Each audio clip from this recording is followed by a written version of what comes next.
সত্য যুগে মনীষর পরমায়ু ছিল 1 লক্ষ বর্ষ। 1 লক্ষ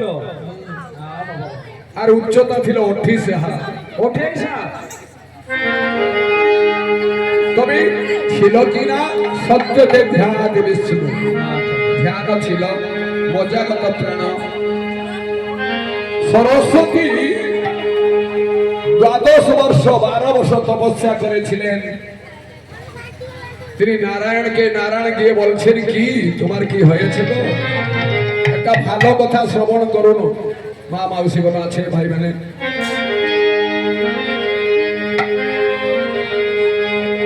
তিনি নারায়ণ গিয়ে যখন উপস্থিত হয়েছে সরস্বতী কাছে, সরস্বতী বলছেন কি জানো, আমাকে শপথ করো, আমার বাক্য যদিও পালন করবে, আমাকে শপথ করো। তিনি নারায়ণ শপথ করলেন, তুমি যা চাইবে আমি দেব। সরস্বতী বলছে নারায়ণকে, প্রভু আমার গণ্ডদেশে একটা চুম্বন দিতে হবে। নিতাই হরিব।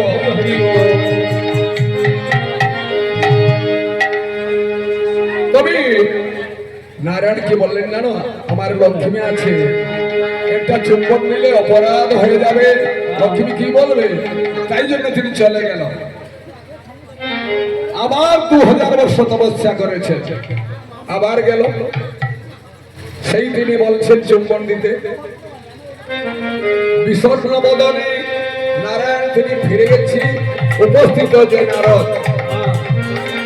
নারদ বলছেন, প্রভু তোমার মনটা ভালো নয় কেন? প্রভু বলছেন, নারদ ওই কথাটা তিনি বলেছেন নারদকে। নারদ বলছেন, প্রভু তুমি সঙ্গে সঙ্গে যাও, বলো সরস্বতীকে একটা চুম্বন আমি দেব।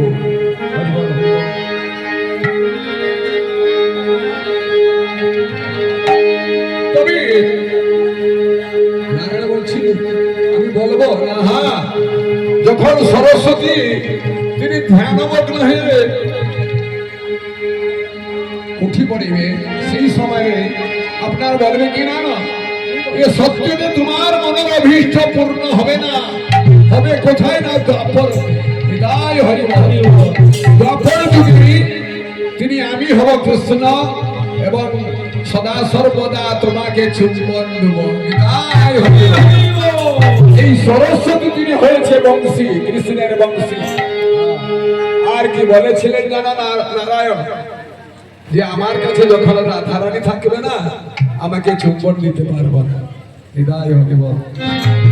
তখন মাসি বলছেন কি জানো, কি বলেছেন, আমি এমনে মন চুম্বন দেব, মন চুম্বন চুম্বন এই যুগল দর্শন একবার হেলিব, এমনে মন চুম্বন দেব, যুগল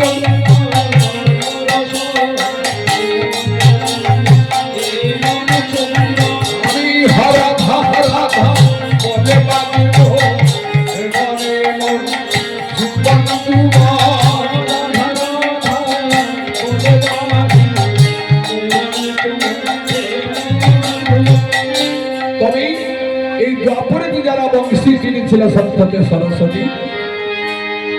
ওই দ্বাপরে তো তিনি সদা সর্বদা তিনি চুম্বন দিয়েছে কৃষ্ণ। তবে রাধারানী বলছেন, আমি তোমার তিনি প্রেমে বস থাকি,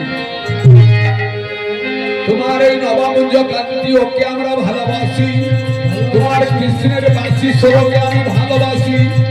আর কি না, এই যে তোমার যে মাথায় তিনি চূড়া আছে না, ওকে আমরা ভালোবাসি। সখীরা বলছেন, একেই তিনায় তিনায় একিলে, একেই তিনায় তিনায় একিলে, সকলকে ভালোবাসি, একেই তিনায় তিনায় একিলে।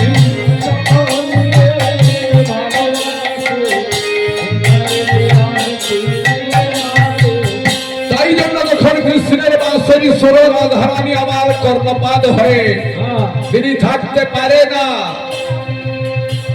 কি হয়েছে তিনি? হয়েছে? ওই সখীগণ সঙ্গে সুসজ্জিত হয়ে তিনি মথুরা বাজারে দধি বিক্রি করার জন্য বেড়েছে এবং তিনি সুসজ্জিত হয়েছে। শাস্ত্রকার বলছেন কি বলেছেন? চুনা চুনা ফুলে তারা চুনা চুনা ফুলে তারা বহনি লাগি দেই আসছি ঘরে বন্ধ মতরা গোবিন্দ বহনি লাগি দেই আসছি ঘরে বন্ধ মতরা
তিনি রাধারানী সখীগণ সঙ্গে সুসজ্জিত হয়ে যমুনায় উপস্থিত হয়েছে।